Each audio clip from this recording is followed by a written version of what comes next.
Hi guys, so we are currently now here at Wulay Station and sasakay na tayo ng log cart going to Waterfall Station. So from Ximending, it took us around 1 hour and a half para makarating dito sa Wulay.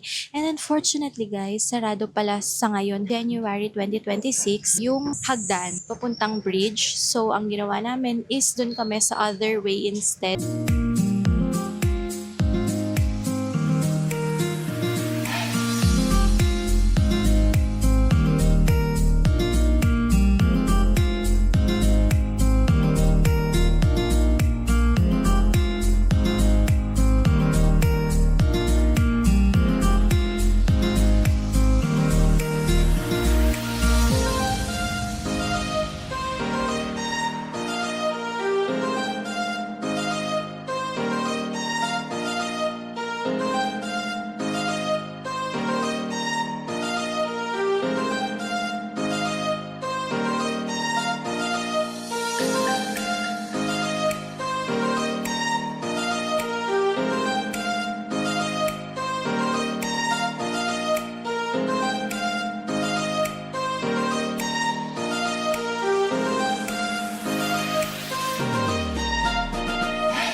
Dito na tayo sa Waterfall Station. So, for now, i-enjoy muna natin kung gaano kaganda yung paligid and then maya-maya, titingnan natin kung sasakay tayo ng cable car. But just a quick guide guys, okay? When you get here sa Waterfall Station, bago kayo makarating mismo doon sa waterfall, makikita nyo na yung hagdan paakyat ng cable car.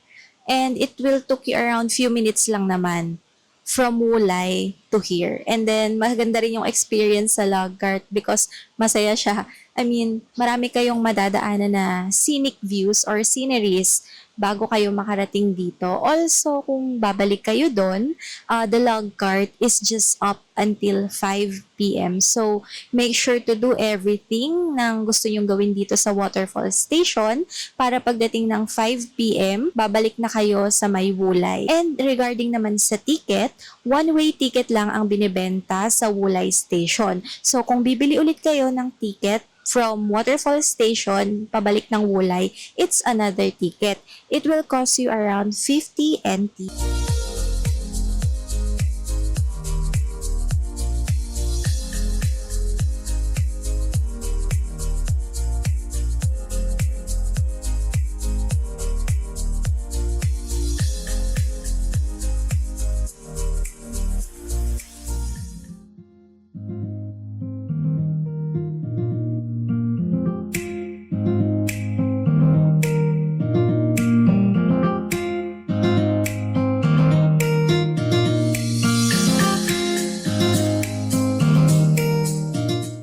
So, meron dito guys, kainan. Ayan, pwede yata kayong mag-dine. Also, ayan, marami pang iba dito. This is around the area. Ayan. Ano ba to? Cherry blossom ba to? Pausbong pa lang yata yung iba eh. Ayan, sarado yung ibang shops guys. Then, let's just head straight. Tingnan natin anong meron. And this is, of course, the beautiful waterfall.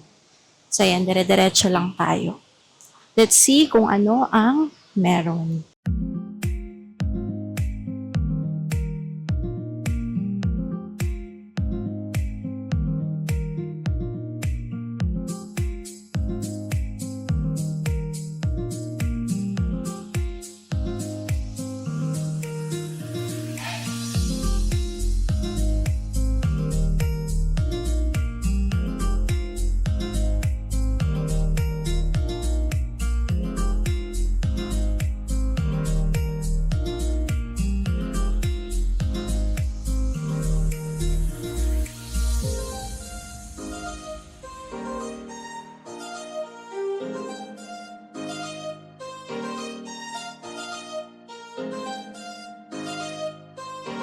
nakahanap tayo ng cafe sa tapat mismo ng waterfall. So, di ba sabi ko kanina, didiretso tayo. Dumiretso naman tayo, guys. Pero most likely, ang nakita lang natin doon ay souvenir shop. So, kapag diniretso po nyo pa yon is parking area na siya. Pero ito ngayong cafe na to is yung Annabelle's Cafe or Annabelle's Shop. Sa tapat lang siya mismo ng waterfalls. And they have varieties of menu here like meron silang smoothies, coffee, milk tea, snacks like fries, waffles, nuggets. So, kung gusto niyo ng quick snack, pwede kayo dito magpahinga saglit and then meron siyang magandang view ng waterfalls. So, I'll show it to you yung tapat niya. Ito mismo yung view ko ngayon. And then, souvenir shop din siya at the same time marami kayong mapipili na mga souvenirs sa gilid. Papakita ko din sa inyo kung ano yung pwede yung makita. So, yan guys, yung sinasabi ko sa inyo na makikita nyo. Pag dumiretso kayo banda dun sa may nakatayo, meron siyang iba't ibang klaseng binibenta. Ito mga figurines. So, yun guys, pabalik na tayo ng Wulay Station kasi hindi na tayo sumakay ng cable car and right now lumalamig yung wind breeze, no? So, going back, hindi na tayo sumakay ng cable car kasi it's already 2 in the afternoon. So, makagabihin tayo bumalik sa city and pupunta pa kasi tayo mamaya ng Rauhe Market. So, later I will try kung may share ko sa inyo how this Rauhe Market looks like kasi mamaya maraming tao. Pero for now, balik muna tayo ng Wulay Station. Kababa na tayo ng Locker, guys. And babalik na tayo sa may Old Street. Kasi doon tayo sasakay papunta ng Terminal S. Yung sabi ko nga kanina, sarado yung bridge going here.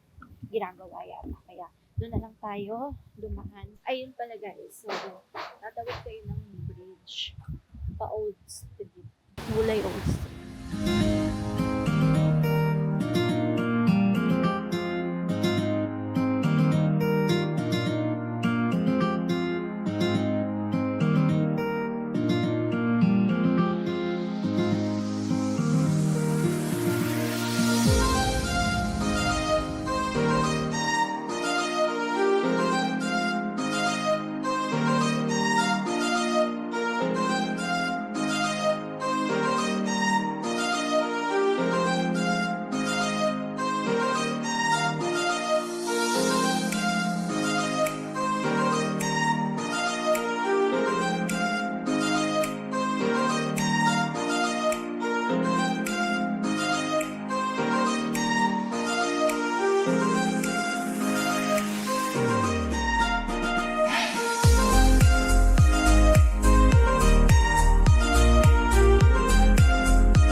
About to reach the end of the Wulay Old Street. And ito pala yung ano nyo guys, dadaanan nyo kung in case sa pagpunta nyo dito ay sarado pa rin yung bridge. Ito yung dadaanan nyo.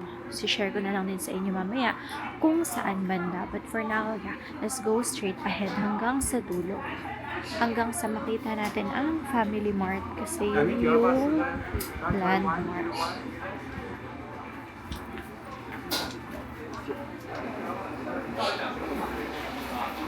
Many choices, no? So, kung in case papunta kayo dito at magutom kayo or you might wanna eat first, meron yan, ganyan, parang small canteens or I don't know if you call them canteen or restaurants, pero meron yan sa gitna ng Wulay Old Street. Along the way naman siya. So, may mga ganito dito.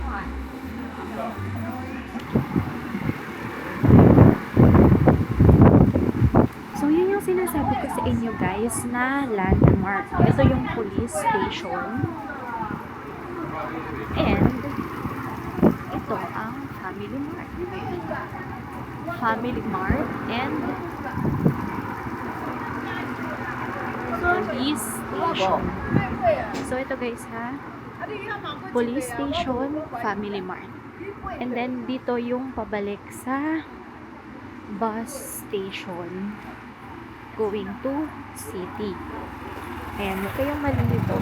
Sa binabaan nyo ng bus, go straight ahead, then makikita nyo yung Family Mart and police station.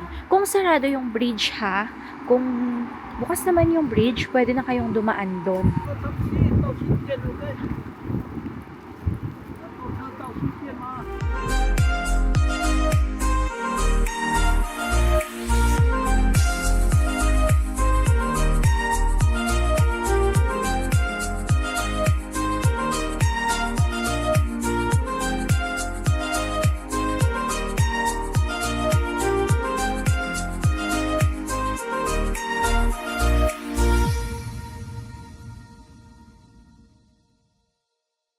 Nakabalik na tayo sa city guys from Wulay and currently we are here outside Sindian Station, yung Starbucks sa labas nun. And i-share ko sa inyo or ipapakita ko sa inyo kung saan banda yung bus or sakayan ng bus papuntang Wulay. So guys, this Starbucks is beside lang siya nung pilahan ng bus papuntang Wulay. Ito yung Starbucks. Tapos guys, ayun ang sakaya ng bus. Ayan, kita nyo ba?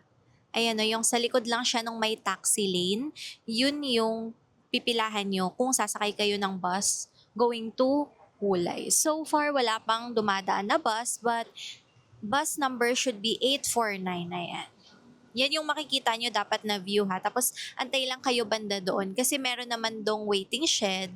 And yun, diretso na yun sa Wulay. Dito na tayo sa Rauhe Night Market. And ang daming tao guys. So, yeah. Let's see what we can buy and what we can eat here. So, from MRT station or train station, you have to go to exit 5. And then paglabas nyo, turn right, makikita nyo na agad ang Rauhe Street Night Market. So, ito lang yun.